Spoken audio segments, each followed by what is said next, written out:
Bonjour à tous. Très heureux d'être avec vous et de partager ce moment. C'est un plaisir d'être avec vous, vraiment un honneur parce que parler de la part de l'Éternel est toujours un honneur. Mais écouter ce qui vient de la part de l'Éternel est aussi un honneur. Donc l'honneur est le vôtre comme le mien.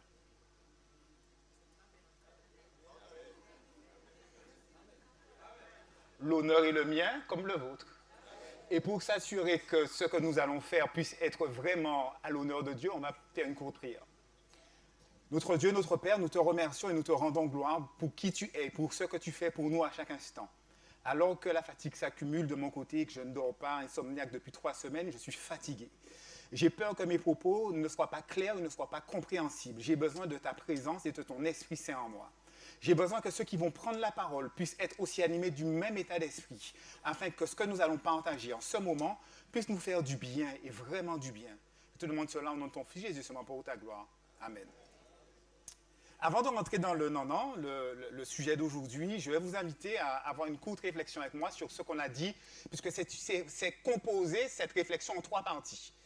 Et pour ceux qui n'ont pas eu le plaisir d'être là mercredi, vendredi et aujourd'hui, oui, je voudrais qu'on fasse un récapitulatif et ça me permet toujours à moi aussi de m'assurer que le contenu de ce que j'ai dit a été compris. Parce qu'il est facile de dire quelque chose et dans la bonne communication, il est important de s'assurer que cela soit compris. Donc, ceux qui étaient là mercredi avec nous, qu'est-ce qu'on a dit mercredi? Si vous devez faire un résumé, qu'est-ce qui vous a touché, qu'est-ce qui vous a parlé, de manière à ce que ceux qui n'étaient pas là puissent savoir de quoi on a parlé mercredi. Vous levez la main, il y a des micros portables, on va vous les donner, on va faire un point rapidement. On a Laurence juste là. De quoi a-t-on parlé juste là au fond? Sur la...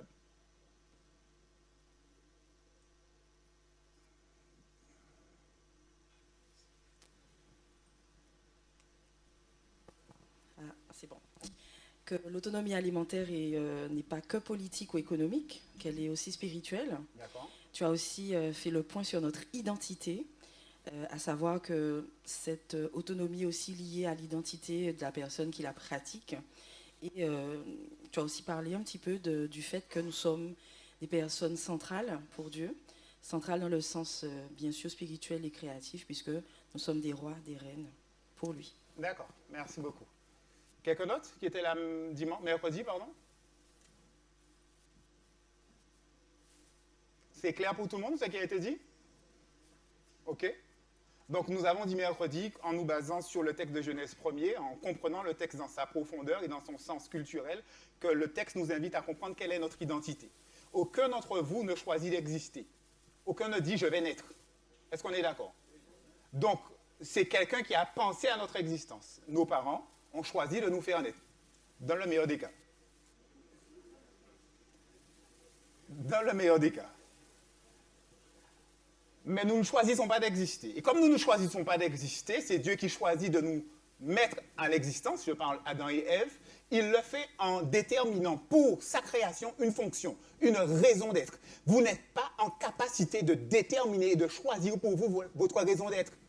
La raison pour laquelle vous respirez ne peut pas venir de votre parcours professionnel, ne peut pas venir de votre envie et de votre désir de vous réaliser.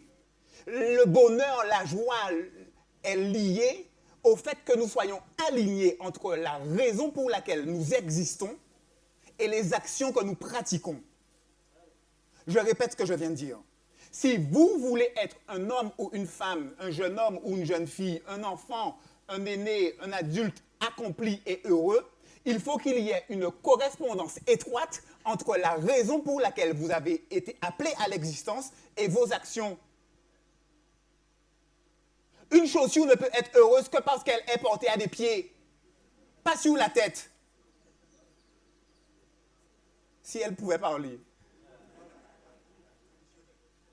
Oui, au conditionnel.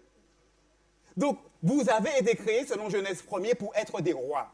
Je ne vais pas tout refaire. Vous avez un super outil qui s'appelle YouTube aujourd'hui. Je vois que votre église progresse à vitesse grand V et que maintenant, vous allez regarder ça à la maison tranquillement. Dans Genèse 2, nous avons vu que le texte a une tangente totalement différente et que dans Genèse 2, le texte nous invitait à nous comporter comme des prêtres. Et qu'en tant que prêtre, la fonction principale du prêtre, c'était de servir Dieu. Et nous avons fait le lien entre les deux textes pour parler du sacerdoce royal. Et nous permettre de comprendre que ton identité, que toi en tant que personne, tu n'es pas n'importe qui. Donc tu ne te comportes pas n'importe qui parce que tu es appelé à être à la fois prêtre et roi. Et nous ne faisons pas toujours le lien entre ça et autonomie alimentaire. Mais je n'arrête pas de vous dire que l'autre mot pour autonomie alimentaire, c'est souveraineté alimentaire. Et que Dieu nous appelant à être roi et prêtre, à être autonome dans notre spiritualité, dans nos finances, dans notre politique, nous appelle aussi à être autonome dans la manière dont nous mangeons. Et je vous ai dit hier soir que nous ne pouvons pas faire confiance à des personnes qui n'ont pas l'Esprit de Dieu pour qu'ils puissent diriger notre politique alimentaire. Je l'ai dit hier soir et je me répète une nouvelle fois. Comment est-ce que je peux laisser quelqu'un décider pour moi ce qu'il y a de meilleur pour moi? Dieu n'a pas voulu comme ça. Ni spirituellement, ni économiquement, ni politiquement. On n'est pas là pour faire de la politique aujourd'hui. Nous avons vu quoi hier soir, pour ceux qui étaient là? La dîme. On a vu la dîme. Toute la dîme. Pourquoi tu dis toute la dîme? Donnez-lui le micro, laissez-moi entendre.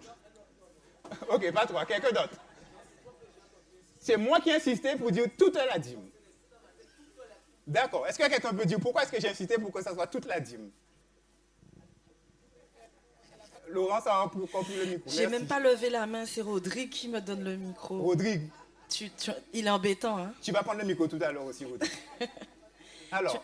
Tu insistais sur toute la dîme parce que beaucoup de personnes pensent que le texte étant traduit par parfois les dîmes, on pense qu'il y en a plusieurs. D'accord. Tandis que toute la dîme veut dire simplement toutes les formes de dîme, je pense. Non. Je sais pas, j'ai Il n'y a pas traduit ça plusieurs comme formes ça. de dîme, hein? En fait, forme, je parle de l'huile, du... Ah, d'accord. Voilà, ces formes-là, je parle okay, pas seulement d'argent. Et tu nous as dit aussi que dans le Nouveau Testament, il y a un texte qui dit effectivement qu'on pouvait vendre ce qu'on avait en nature, voilà, et apporter l'argent de manière à pouvoir donner à manger. D'accord. Ok, quel était mon point hier soir? On s'y approche un peu, hein, mais c'est pas encore... Tu as donné la base. Merci, Laurence. Qu'est-ce que j'ai dit hier soir? Vous n'étiez pas là hier soir, ceux qui étaient là? J'ai eu l'impression d'entendre que toute la dîme était supposée être reversée non seulement aux Lévites, mais à la veuve, aux nécessiteux. En tout cas, toute la dîme était à mettre au bénéfice de tout le monde. Merci beaucoup. Dans des conditions spécifiques, en effet. Vas-y. La gifle. Si vous voulez voir c'est quoi la gifle, YouTube, vous regardez ce qu'on a dit hier soir. Vous allez comprendre. C'est bon? Ok. Oui, et le point principal, en tout cas de ce que j'ai retenu de la soirée, c'était que nous devons répondre à l'appel de Dieu dans notre individualité pour remplir les besoins communs, pour fonctionner en tant que communauté. D'accord, merci beaucoup. Merci beaucoup. Alors, qu'est-ce que nous avons dit hier soir? Je fais un résumé de tout ce qui a été... Ah, pardon, excuse-moi, vas-y. Oui, bonjour. Hier soir, en premier, il y en a parlé de cultiver, conserver, consommer. Oui, les 3 C de l'autonomie alimentaire. Tout à fait. Puis, on s'est appuyé sur ces 3 piliers. Ensuite, nous avons effectivement parlé de la maison du trésor, comment apporter le dépôt, voilà. Puis, nous avons cheminé vers la dîme, effectivement. Et la dîme qui appartient à Dieu, toute la dîme, Dieu nous donne toute la dîme aux Lévites et Dieu donne toute la dîme aux nécessiteux. Voilà. Merci beaucoup. Alors, je fais le résumé, je reprends tout ce qui a été dit pour que ça puisse faire une synthèse et que ça puisse être clair pour tout le monde. C'est un sujet qui est parfois délicat, qui demande à être étudié. Parce qu'il y a ce que nous avons en tête, et hier soir nous l'avons bien vu, parce que beaucoup sont allés très vite à la conclusion, sans prendre en considération le cheminement que je vous ai proposé. Je répète le cheminement une dernière fois. Allez sur YouTube, vous regardez, vous étudiez, vous m'appelez si vous voulez qu'on étudie, je regarde quand je ne suis pas dans les bois et je serai avec vous. Je vais vous expliquer tout à l'heure pourquoi je dis ça. Et mon plaisir est d'étudier la parole. On reste basé sur la parole. Nous avons vu hier, je vous donne les références. On les a déjà, ils bien encaissés. On revoit le processus. Il pas pour tout le monde? Eh bien, on revoit court, c'est court. Une phrase simple. Nous avons vu dans Lévitique 27, verset 30. Prenez des notes. Vous n'avez pas vos bics, vous n'avez pas vos feuilles. On est là pour étudier. Prenez vos téléphones portables comme le frère vient de faire. Écrivez dessus. Magnétophone, étudiez à la maison. Parce que ce que je vous dis là, ça doit vous transformer. Ça ne peut pas vous transformer si vous ne le cultivez pas en vous. Et vous ne pouvez pas le cultiver en vous si vous n'avez pas les informations devant vos yeux. Il nous faut être des étudiants de la parole. Où sont vos bics et vos feuilles? Je disais donc, Lévitique 27, verset 30 vous dit que toute la dîme appartient à qui? À l'Éternel. Lévitique 27, verset 30. Nombre 18, verset 21 vous dit que toute cette dîme est donnée par Dieu à qui ça appartient? Aux Lévites. Est-ce qu'on est d'accord? Nombre 18, verset 21. Nous avons vu hier soir, après ça, que Deutéronome 14, versets 22 et 23, nous dit que dans toute cette dîme qui est donnée aux Lévites, une partie de cette dîme, sous des circonstances bien précises, à un moment bien précis, est donnée à tous. Tu en mangeras, tu en consommeras, tu en profiteras. C'est pas moi qui le dis, hein? Lisez le texte. Deutéronome 14, versets 22 et 23.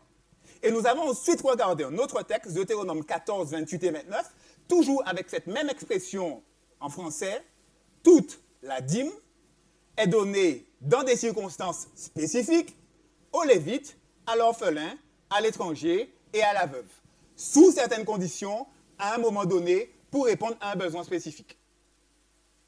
Donc, je vous disais que la conclusion, c'est que la dîme est la réponse à une dynamique spécifique de la nature de Dieu. Le principe de la dîme apporte l'idée suivante, que Dieu est propriétaire de tout et qu'il choisit de prendre soin de tous. Nous avons vu hier que cette dîme est apportée dans ce qu'on appelle le dépôt, la maison du trésor dans vos Bibles en français, storehouse en anglais, et que cette dîme sert pour tous. Ce n'est pas moi qui le dis. Lisez le texte, étudiez le texte. Et que ce principe-là est le principe fondamental de la nature de Dieu. Alors, tu avais dit, Sœur Go a dit, il est solidaire. Solidaire. Quelqu'un d'autre avait dit, il est généreux. Il est prévenant. Tu as dit qu'il était stratégique. On a dit différents éléments qui montrent que ce Dieu-là ne laisse rien au hasard. Et nous avons dit hier soir que ce Dieu qui ne laisse rien au hasard, il nous inclut, nous fait pénétrer dans son plan, parce que ce plan, il a une raison d'être. Le plan, le texte le dit, on va relire le texte ce soir, on le dit aujourd'hui, faites ça à la maison. Le texte dit la chose suivante, dans mon royaume, pour mon peuple, je ne veux pas voir des hommes et des femmes qui sont dans le besoin, parce que je ne suis pas un Dieu qui accepte que les gens soient en souffrance. Donc j'étends mes mains pour les sauver. C'est ce qu'on appelle le plan de la rédemption. Nous pensons à tort que Jésus est le plan de la rédemption seulement. Nous pensons à tort que le plan consiste à ce que Jésus vive, meure et ressuscite. Ça fait partie du plan de la rédemption. Le plan de la rédemption, il est complexe parce que la situation du péché est complexe. Je ne vous ai pas perdu dans ce que j'ai dit là? D'accord. Donc c'est ce qu'on a dit hier soir. Et on a dit donc que l'autonomie alimentaire, savoir prendre soin de sa nourriture pour pouvoir répondre à des besoins qui sont individuels et collectifs, cette autonomie alimentaire est voulue, planifiée et pensée par Dieu. C'est la nature du caractère de Dieu. Et nous ne nous rendons pas compte que laisser cette autonomie alimentaire à quelqu'un d'autre est un problème hautement spirituel. Nous pensons que c'est un problème politique. Nous pensons que c'est un problème économique. Nous pensons que c'est un problème climatique. Nous pensons que c'est toute espèce de problème, sans se rendre compte que Dieu nous a donné une responsabilité. Il faut aujourd'hui que nos communautés s'organisent, que nos familles s'organisent pour consommer, cultiver, conserver. Et ce n'est pas moi qui le dis, c'est le principe biblique qu'on a vu lors de ces 2 jours. Aujourd'hui, on va avoir une autre dynamique. Je vous invite à ouvrir votre Bible avec moi dans le texte de Romains 1er, verset 20. Je demanderai à un volontaire de lire pour nous. Il était important de poser cette base Romains chapitre 1er, verset 20.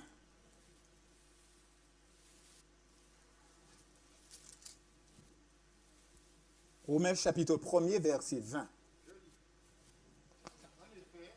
Attends le micro, on te l'apporte. D'accord, merci. En effet, les perfections invisibles de Dieu, sa puissance éternelle et sa divinité, se voient comme à l'œil depuis la création du monde, quand on les considère dans ses ouvrages. C'est tout, hein? Ils sont donc, certaines versions disent... D'accord, alors ils sont donc inexcusables. Merci, on peut s'arrêter là. Juste le verset 20. Le verset 20. Donc c'est suffisant. D'accord. Quelqu'un veut bien lire s'il a une autre version, s'il vous plaît, que la Bible Louis II? Quelqu'un a une autre version? Français courant, Martin, juste là.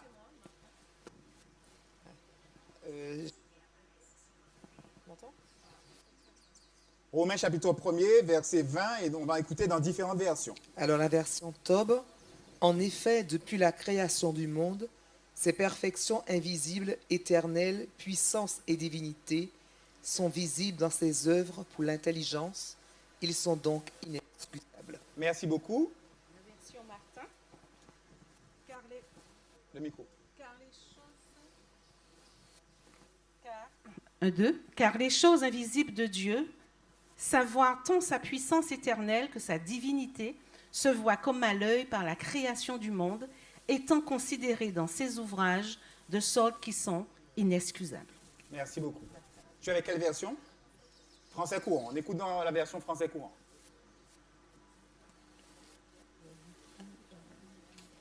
J'ai perdu le verset. Chapitre 20, en effet, pardon, voilà. verset 20. En effet, depuis que Dieu a créé le monde, ses qualités invisibles, c'est-à-dire sa puissance éternelle et sa nature divine, se voient fort bien quand on considère ses œuvres. Les humains sont donc inexcusables.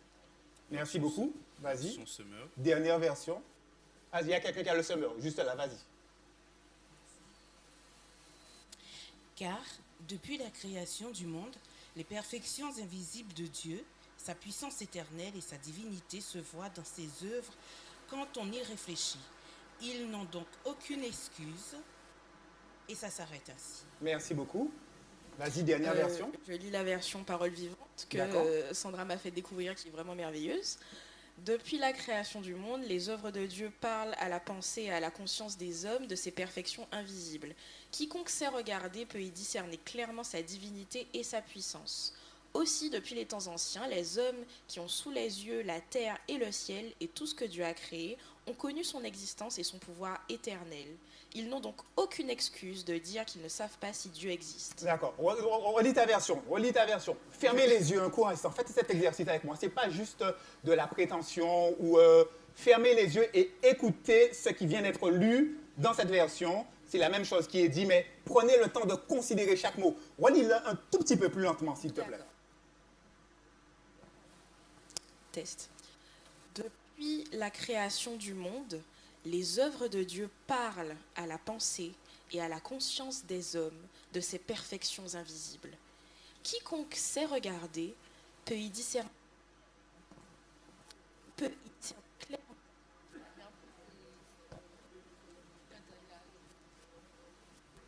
On t'apporte notre micro.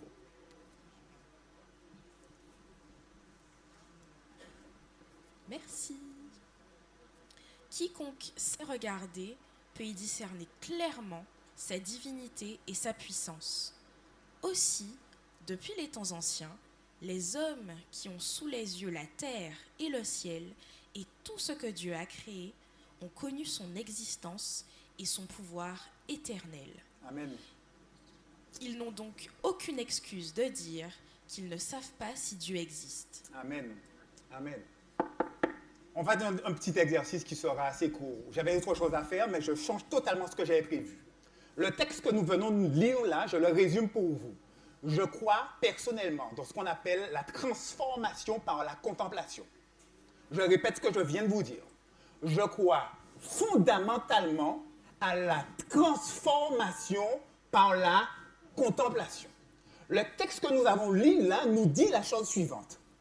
Qu'il n'y a aucune excuse à celui qui peut avoir deux yeux et observer ce qu'il y a autour de lui. Parce qu'autour de lui, il y a des éléments qui lui montrent quelque chose concernant des choses qu'il ne voit pas, qui sont de l'ordre de l'invisible. Je vous pose une question. Qu'est-ce que vous avez observé autour de vous? On vous donne le micro, parce qu'il faut que vous disiez quoi et pourquoi. Juste, tu as quelqu'un juste là qui a levé la main. N'hésitez pas, il n'y a pas de bonne ou de mauvaise réponse. Quoi et pourquoi? Alors, il y a quelque temps, j'ai observé le quénétier avec les feuilles qui tombent et les nouvelles feuilles. Et ça me fait penser, lorsqu'on rencontre Dieu, les anciennes choses tombent et les nouvelles choses arrivent. D'accord, merci beaucoup. Amen, n'est-ce pas? Quelqu'un d'autre? Qu'avez-vous observé? Attends, le micro. On veut bien t'entendre pour que tout le monde puisse bien comprendre ce que tu as observé personnellement. Ben moi, je suis, je dirais estomaqué, hein, c'est le terme, devant cette belle nature, et c'est l'harmonie qui règne dans cette nature. C'est-à-dire que, pour moi, c'est révélateur d'un Dieu créateur, quoi. Tu vois? Qu'est-ce que tu as remarqué dans cette harmonie? Donne-nous un exemple, parce que ça reste... Qu'est-ce que tu as vu qui te fait dire le mot harmonie? Eh bien, écoute, quand tu vois déjà la Terre, avec la pesanteur, je veux dire, elle est ronde. On essaie maintenant de dire qu'elle est plate. Hein? Il y a une nouvelle théorie maintenant qui veut nous inculquer qu'elle est plate. Mais enfin, je ne sais pas, mais tu sais, je ne suis pas scientifique. Hein? D'accord. Mais je dirais que quand je vois l'eau ne coule pas, quoi, tu vois? Oui, oui. Tout est... La Terre est ronde et l'eau n'est pas en train de couler dans tous les sens de partir. Dans l'univers. D'accord. Et la nature, justement, la nature, quand tu vois les plantes, puisqu'on est sur la biodiversité, sur tout ça, quand tu vois le rôle des tout ce qui est poissons, le rôle des mammifères, le rôle de tout, quoi, tu vois, bon, on va pas rentrer dans tous les détails. Mais c'est ce que je te demande, des détails, je te taquine. Ouais. Non, mais c'est... Je comprends l'idée. Il a créé les fruits pour nos desserts, il a créé les ignames, les trucs, tout pour manger, il a créé... Enfin, tu vois, il y a plein de choses à dire dans les détails. Très bien. Ça va prendre beaucoup de temps, mais je trouve que ça ne peut être qu'un esprit, enfin, qu'une puissance créatrice qui a... D'accord. C'est pas harmonieux, c'est trop... D'accord, parfait. c'est clair. C'est harmonieux. Parfait. D'accord. Quelqu'un d'autre? On a plusieurs mecs qui se sont levés. Alors, juste là, excuse-moi, et ensuite, on va... non, il a juste là, on va... Vas-y. Tu peux y aller. Now or after? Oh. Yeah, you can go ahead. Go in now. English, yes. Yeah, sure. We see it in the... Don't go too quick. I will translate for them. Good. We see it in the conch shell in nature. The conch shell. We see the God in that, in the Fibonacci curve, in mathematics. D'accord. They correspond. OK. Il nous dit que quand on prend en considération la circonférence de la Terre, nous pouvons, à travers les données mathématiques, voir la présence de Dieu. OK? Mais est-ce qu'il y a justement un scientifique, un mathématicien, enfin, oui. Parce que je réponds à ce qu'il dit lui, hein. Il y a un mathématicien, un grand mathématicien, j'oublie le nom, honnêtement, je n'ai pas alors, noté, sois court, puisqu'on va... Mais qui a justement, avec les mathématiques, enfin, je ne sais pas comment le dire, hein, qui a prouvé l'existence de Dieu. D'accord, je te remercie. On écoute les autres personnes. Chez moi, en Martinique, il y a un phénomène qu'on appelle le tombolo, c'est-à-dire que la mer s'ouvre en deux et laisse passager un bord de sable. Et du coup, ça me rappelle Moïse. D'accord. Ça te rappelle l'expérience de Moïse et du peuple quand ils ont traversé. D'accord. Oui. Donc le tombolo, c'est à Sainte-Marie. Hein. Pour ceux qui ne savent pas, on a un tombolo en Guadeloupe aussi. Hein. On en a au Sainte. Los Santos. Donc je ferme la parenthèse. On a un tout petit tombolo, mais on a un tombolo. Oui, bonjour. Juste avant, ça va varier. On va varier. Okay. Vas-y. Oui, je plante. Moi, je plante. D'accord. Pardon, mets le micro comme ça. Oui, j'avais planté des pois d'Angole. J'en avais pas mal. Elles étaient de beaux petits pois d'Angole. Je ne comprenais pas. Il y a eu des insectes. C'était criblé d'insectes. Criblé d'insectes. Tout ce que j'ai mis, je n'arrivais pas à les détruire. Ma seule solution, c'était de les couper. Je les ai tous coupés. Ce que je veux dire, c'est que dans le temps, j'ai été élevé dans les bois, dans le jardin avec mon père. Moi, je n'ai pas connu ça. les choses se faisaient bien. Même là maintenant, il faut que je me bats avec les chenilles, avec plein d'insectes qui viennent pour détruire. Enfin, c'est ce changement-là que j'ai vu. Alors, je vois le changement, mais ma question est la suivante. Quand tu observes la nature et tu observes ce qui est autour de toi, en quoi vois-tu les choses invisibles? C'est ça ma question, hein? Ne vous perdez pas hein, dans la pensée. Donc, ce que tu dis est intéressant. En quoi tu vois les choses invisibles? Je ne sais pas, moi, Il y a un changement dans la nature, je suis d'accord avec toi. Garde ta réflexion. Okay. La question que je vous pose, c'est en quoi vous voyez des choses qu'on a dit qui sont invisibles et qui sont donc inexcusables pour ceux qui les voient? On est d'accord que c'est ça ma question. Vas-y. Oui, bonjour. Alors, je vais essayer de faire court. Il y a un peu plus de 6 mois, mon médecin nutritionniste m'a découvert une pathologie et elle m'a dit, il te faut manger beaucoup d'avocats. Et c'est vrai que la saison des avocats, enfin d'après ce que j'ai vu, c'est terminé depuis un moment. Et j'ai une collègue qui est chrétienne, évangélique, hein, et qui a un avocatier chez elle, à Bémao. Et je lui en parle comme ça, parce qu'elle me dit, je vais prier pour toi, pour que tu puisses guérir, etc. Et depuis 6 mois, tous les matins, elle m'emmène un sac de 3-4 avocats jusqu'à aujourd'hui. Et je partage aussi, je veux dire, je veux parler. Alors, on la laisse terminer, s'il vous plaît. Vous êtes tous en train de lui dire, apportez-moi des avocats. Mais laissez-la terminer, s'il vous plaît. Alors, pour moi, le sujet de la dîme, ça fait écho au sujet de la dîme parce que je partage ces avocats à d'autres collègues. Puisque mon mari et moi, on ne peut pas manger 3-4 avocats tous les jours. Mais effectivement, j'ai vu la guérison. En tout cas, et c'est là où, pour répondre à ta question, en quoi on voit la main de Dieu, ou comment tu as dit tout à l'heure? Vas-y, continue. La main visible de Dieu, pour moi, a fait produire parce que ma collègue me dit, j'ai jamais vu cet avocat. Donc il a su répondre à ton besoin. Il a répondu à mon besoin et aux besoins des autres parce que je partage des avocats. Amen. Donc, Merci beaucoup. Voilà. Merci beaucoup. Vas-y. Oui, alors, il y a beaucoup de mains levées, c'est passionnant, mais je voudrais vous rappeler qu'il est 11h50 et que c'est vous qui allez faire qu'on termine à 12h10. Hein? Est-ce qu'on est d'accord? Ça ne me dérange pas. Vas-y. Oui, alors il y a un phénomène que j'observe depuis quelque temps et qui franchement m'a touchée parce que je vois que Dieu, il prend soin des animaux, des oiseaux, et il y a particulièrement des poules games qui viennent sur ma cour.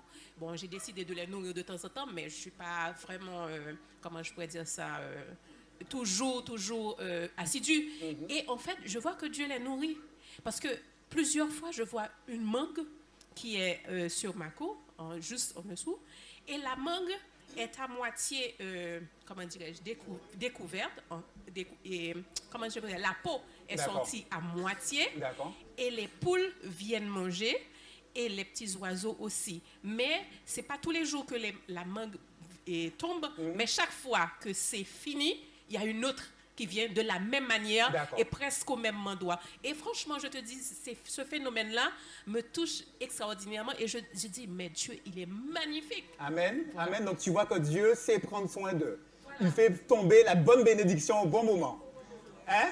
On est d'accord. Alors, il y a des mains de partout. On va essayer de faire un par là, un par là. On va par ici. Vas-y. Alors, j'ai observé la beauté d'un ciel étoilé. Et ces étoiles qui scintillent dans l'obscurité m'ont fait penser à la gloire de Dieu dans les épreuves. D'accord. Voilà. C'est fini? Il n'y a pas de problème. Pour les avocats, on n'est pas malade. Juste par là. Juste par là. Vas-y.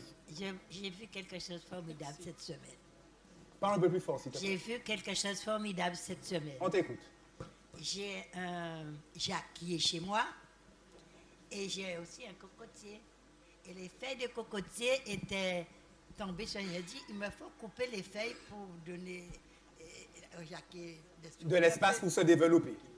Je suis là près de la fenêtre. J'ai vu que le Jacques s'est secoué, il a envoyé toutes les feuilles de cocotier à côté et puis il a pris sa place. C'était formidable.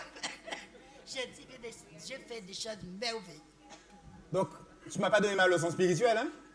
Ça, c'est la leçon pratique, la leçon spirituelle, c'est quoi? J'ai dit que Dieu fait des choses merveilleuses. D'accord. D'accord. Donc, tu as identifié un besoin et en regardant que la nature a su prendre des dispositions pour, tu dis que Dieu prend soin d'eux. Exactement. J'ai vu la présence de Dieu. Ah, je répète une nouvelle fois, de vos témoignages, je les apprécie tous. Mais restez concentrés sur ma question. Restez concentrés sur ma question. En quoi ce que vous avez observé vous rappelle ou vous permet de savoir qu'il y a un Dieu qui existe. Et que ceux qui entendent votre témoignage disent, mais je n'ai aucune excuse à ne pas croire qu'il existe ce Dieu-là. Ne vous perdez pas dans tout ce que vous dites qui sont passionnants qu'on pourra y parler cet après-midi à 16h30. Oui. Attends, chacun son tour. Vas-y. Oui, bon. C'est moi. Oui, non. Alors, premièrement, je donnerai une réponse du Zoom. Donc, il est dit de Sabrina, Dieu fait sortir d'une semence aussi rien qu'un grain de sable, un majestueux arbre thérapeutique. Je pense qu'elle parle de la semence. Hein? D'accord. D'une graine sort un arbre, en fait. Donc, c'est assez merveilleux, j'imagine. Donc, comment penser que ça vient du hasard? D'accord. Que d'une graine naisse un arbre. D'accord. OK. Et thérapeutique. Et me concernant, je réfléchissais et je me disais que je pense au fait que la nature reprend toujours sa place. Okay. Et que la nature a été créée par Dieu. Dieu a fait les arbres et tout ce qui s'y trouve, etc. Et quand, on peut remarquer que quand un bâtiment est abandonné, que la nature va reprendre sa place. Donc, elle peut, on va dire, elle est éternelle, on va dire, elle se renouvelle à chaque fois. Donc, ça montre... Elle est résiliente. Voilà. Elle est résiliente. Comme elle a été créée par Dieu, ben, d'accord. Ouais. D'accord. Donc, tu vois donc, dans cette résilience quelque chose qui parle de Dieu et... C'est-à-dire... Comme Dieu l'a mis là, d'accord. Elle y reste, en fait. D'accord. D'accord. Ça n'ira pas. Bonjour. On donne à d'autres à parler. Bonjour. Juste, excuse-moi. Oui, alors, récemment, je mangeais une mandarine et je m'émerveillais sur la science qu'il y a derrière l'emballage de tout ce que nous mangeons, en fait. Enfin, quand je dis ce que nous mangeons, c'est-à-dire tous les fruits, légumes, leur emballage, la science de Dieu au travers de sa manière d'emballer nos fruits. D'accord. En fait. De les protéger avec une peau, avec... Exactement, parce que quand on considère l'emballage de la mangue par rapport à l'emballage de la noix de coco, par exemple, c'est pas du tout le même emballage. Et on voit que la mangue, dans les nutriments qu'elle va apporter, n'a pas besoin du même emballage que les acides gras qu'on va retrouver dans la noix de coco, qui a besoin d'être protégée de l'oxydation, de la lumière, etc. Donc on voit que la noix de coco, il y a toute la paille, il y a toute cette noix bien dure, etc. Et je me dis, mais waouh, mais quelle science extraordinaire. Amen. Il y a au travers de tout ce qui est emballé. C'est pas juste lancé comme ça, c'est emballé en fait. Et... Extraordinaire, merci beaucoup. Alors, qui est-ce qui a le micro par là? Je ne sais plus. La personne qui a déjà le micro. Ah ok, ben oui. Vas-y alors. Oui, moi je voulais parler de l'immensité. Rapproche un tout petit peu, s'il te plaît. L'immensité des océans. D'accord. Donc, et la profondeur. Et on se pose la question, quand on va à la plage, comment l'eau arrive à ne pas... il y a une limite. Voilà, il y a une limite où l'eau ne peut pas aller, peut pas dépasser cette limite. Donc je trouve ça impressionnant, je trouve que c'est l'œuvre de Dieu. Merci beaucoup. Un peu en lien avec ce que tu disais juste avant. Vas-y. On voit l'œuvre de Dieu. On prend 2 dernières interventions et on arrête après. Je sais que c'est passionnant, mais il faut que je fasse une conclusion quand même. Chaque fois qu'on mange un fruit, on ressent l'œuvre de Dieu. Puisqu'on mange une banane, je n'ai jamais encore vu personne aller mettre un sachet de sucre en dessous du bananier pour le rendre sucré. Je n'ai jamais encore vu personne d'aller mettre de l'eau en dessous du cocotier qui puisse donner de l'eau, de la crème et qui nous nourrit, qui nous rend aussi bien. Parfois, on peut être malade. Avec quoi on nous nourrit? Avec des éléments nutritifs qu'on prend dans tous les fruits pour nous nourrir, pour nous soigner.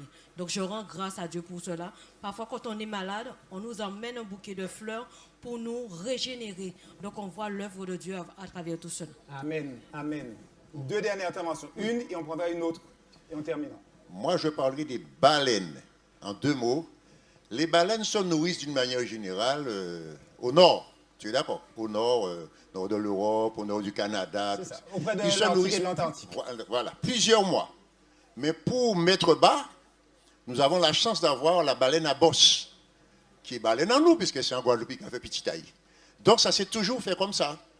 Donc il fait 4000, 6000 km dans la mer, il vient mettre bas ici. Mais je voulais simplement insister sur le jeûne. Pendant qu'il reste plusieurs mois ici, la femelle ne se nourrit pas. Donc elle fait provision, donc on parlait de autosuffisance alimentaire, et le baleineau, il naît avec pratiquement la tonne, passé la tonne. Donc moi, ça m'émeut, parce que l'université m'a demandé de faire un petit exposé sur les mathématiques de l'environnement, parce qu'ils savent que j'aime ça. Donc je suis en train de faire une recherche sur ça, et je trouve ça extraordinaire. Parce que nous ne vivons nous pas habiter, mais on a des choses extraordinaires autour de nous, et qui sont du ressort de Dieu. Ce n'est pas l'homme qui pourrait faire ça. Donc voilà, j'ai fini. D'accord. Dernière intervention. Alors, pour ce qui me concerne, il y a deux choses que j'observe dans la nature en contemplant mon jardin. C'est le principe de l'éternité et le principe de la vie déterminée. D'accord. J'ai un pied de moringa, c'est curieux, mais les fourmis manioc ne lui font aucune chance. Il n'y a qu'à déplimer chaque fois. Aucune feuille. Et je crains que l'arbre finisse par mourir. Eh bien non. C'est comme si il y a un message qui se véhicule. La vie, c'est ce que j'ai prévu dans ce monde-ci. Et aucun élément destructeur ne va s'imposer. Je suis venu pour que mes brebis aient la vie. Amen. Et alors, à chaque fois, le pied de moringa recommence à envoyer des fleurs et subsiste. Et ça, c'est pour le principe de la vie déterminée. Je l'appelle comme ça. La vie déterminée, qui s'impose. Le deuxième principe que j'observe, c'est le principe d'éternité. J'ai un pied de pomme vin. Pomme d'eau. Des fois, je me demande comment ça arrive à porter autant pour que je n'arrive pas à récupérer autant. Parce qu'il y a des rats, il y a toutes sortes de bêtes qui viennent pour se régaler.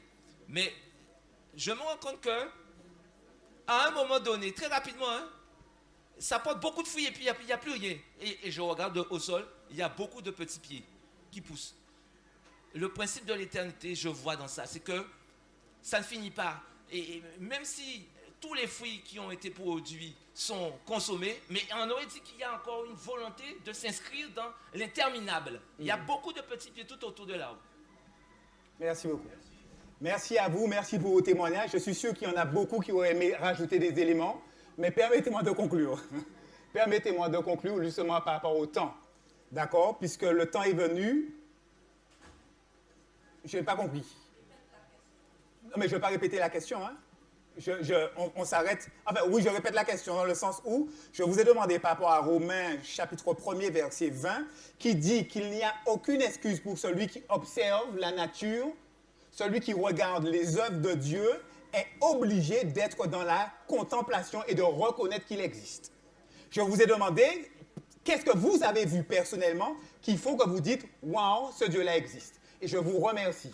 Je ne vais pas faire la prédication que j'avais prévu de faire parce que je voulais vous entendre, mais permettez-moi d'aborder en conclusion 4 points que j'ai... 4 points,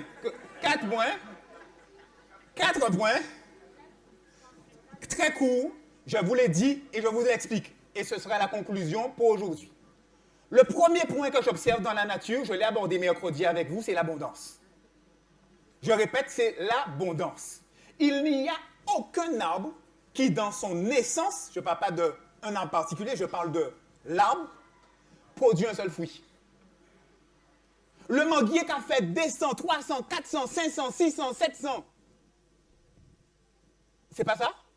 Mangue là, café mangue. Le pied de pomme d'eau, malheureusement que t'es raffole et tes oiseaux aussi. Il a fait fruit. Le principe de l'abondance. Non, mais j'ai dit un arbre. L'ananas, c'est pas...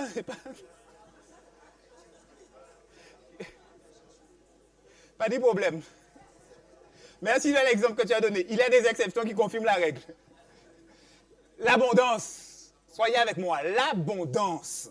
Et je vous disais mercredi, regardez le pied de corosol. Quand vous prenez votre corosol ou quand vous prenez votre graine qui a dedans, la possibilité de l'éternité, de l'infini, c'est le caractère de Dieu qu'il met dans la nature. Comprenez que ce Dieu-là, c'est un Dieu qui est abondant. Il a envie de vous aimer tellement qu'il n'y a rien qui l'arrête. De l'amour abondant. Ça, c'est le Dieu que vous servez. Le Dieu que vous aimez. Le Dieu que vous chérissez. Il a mis dans la nature son propre caractère. Deuxième élément que je vois avec vous, c'est le principe de la durabilité. Il n'y a rien que Dieu ne crée qui n'a un deuxième, un troisième, un quatrième usage. L'arbre, dans sa grande majesté, fait jusqu'à 25, 35. Les séquoias d'Amérique du Nord là, font 115 mètres. Quand l'arbre tombe sur le sol, il sert à nourrir la terre. Prenez votre papier plastique, jetez-le à terre. Qu'est-ce qu'il fait derrière? Prenez votre vêtement synthétique comme celui que j'ai sur moi, jetez-le par terre. Qu'est-ce qu'il fait derrière? Dieu, dans son intelligence, a créé un matériel qu'on peut appeler de développement durable. À l'infini recyclable. La durabilité. Dieu, dans son amour pour vous, est dans l'abondance, mais il est aussi dans la durabilité. Car dans ce qu'il propose dans son amour, il n'y a jamais de deuxième, de troisième, de quatrième, de cinquième plan. Oui, il y en a. Si vous ne marchez pas dans le chemin qu'il a tracé pour vous et que vous confessez votre erreur, vous dites, Seigneur, pardonne-moi. Pardonne-moi parce que ce n'est pas le plan que tu avais pour moi. Il n'a pas un deuxième plan? Il n'a pas un troisième plan si tu ne le suis pas? Il n'a pas un quatrième plan? Ce qu'il produit dans la nature, c'est ce qu'il produit qui est le reflet de son caractère. La durabilité, le recyclage, comme tu disais.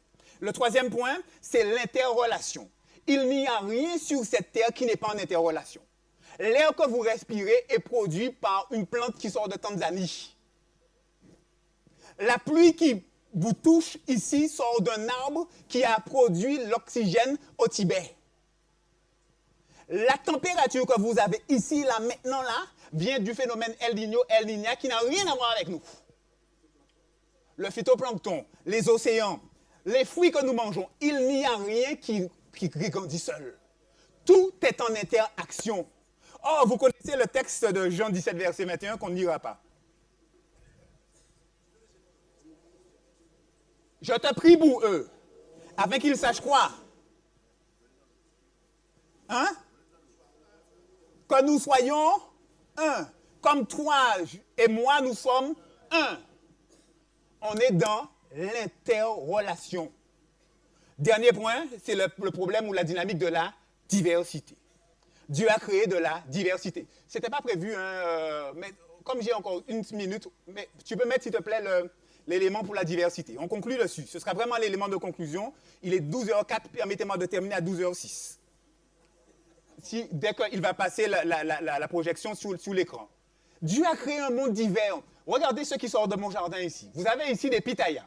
J'ai 17 variétés de pitayas, je vous en montre seulement 5. Tu peux aller à la suivante, s'il te plaît? Regardez la diversité des fruits. On ne parle que d'une variété qui s'appelle le fruit du dragon. Va sur le suivant, s'il te plaît. Encore d'autres variétés, avec différentes saveurs. Regardez ça, c'est des pommes malacca qui sont là. Vous connaissez la blanche, juste en bas, au milieu. Vous connaissez la rose, ici, là. J'en ai 21 de variétés de pommes malacca. Je n'ai pas parlé de pommes d'eau. Je vous parle de pommes malacca. Il y a plus de 210 espèces de ce qui était avant, pitaya ou fruit du dragon. Regardez encore. Non, ça c'est pommes d'eau. Est-ce que vous connaissez ces variétés de pommes d'eau? Vous connaissez les pommes d'eau qui sont les longues, allongées, qui sont spongieuses. Mais ceux qui sont d'origine martiniquaise comme moi, martiniquais comme moi, savent que la variété qui est par là, c'est la variété de la Martinique. Elle est ronde, elle est croquante, elle n'est pas éponge. Et vous avez juste à côté la variété blanche. Vous devez connaître la variété blanche? Reviens en arrière. Vous devez connaître la variété blanche? Ok, j'ai une variété qui est longue comme une Christophine. Continuez juste à côté. Regardez ici, je ne vais pas rentrer dans tous les fruits. Je vous propose des choses qui sortent de mon jardin, dans ce pays qu'on appelle Guadeloupe. Et ces choses, je n'ai pas de terrain. Je suis en location à 450 mètres carrés de terrain. En location. C'est chez moi que je fais pousser ça. Je ne connais pas la vie chère. Je mange ce qui sort de mon jardin. Continue, s'il te plaît. Regardez ça. À gauche, c'est ce qu'on appelle le poulassan. C'est comme du litchi, comme le ramboutan. Mais c'est autre chose encore. C'est encore meilleur. Et à côté, mon fruit préféré, le doukou. Le doukou, c'est un mélange de litchi, de pamplemousse et de raisin. Quand vous mangez ça et que vous goûtez ça, je peux vous garantir que même quelqu'un qui ne croit pas en Dieu dit, mais il y a forcément Dieu qui existe. Parce que ça tellement bon, ça tellement doux, ça tellement... Oh là là là là. Je vous ai dit, vous rentrez au paradis. Je vous rappelle que le mot paradis, c'est un mot perse qui veut dire jardin. Si vous cherchez un paradis en haut, vous allez vous tromper. Le paradis, il est déjà autour de vous. C'est le jardin. On avance, on termine. Je vous passe ça. On a à gauche ce qu'on appelle le Rolinia, d'accord? Et à droite, ce qu'on appelle le... Aidez-moi, non pas l'emboutant. À droite, on a ce qu'on appelle le durian. Le durian. Le durian. Je vous parle de choses qui poussent ici, hein? J'ai plus de 200 arbres. Alors, on avance. Regardez comment ça fonctionne. Regardez, j'ai 450 mètres carrés seulement en location. La grande majorité, c'est la maison qui tombe dessus. Mais je mets mes fruits en pot. Va sur le suivant, s'il te plaît.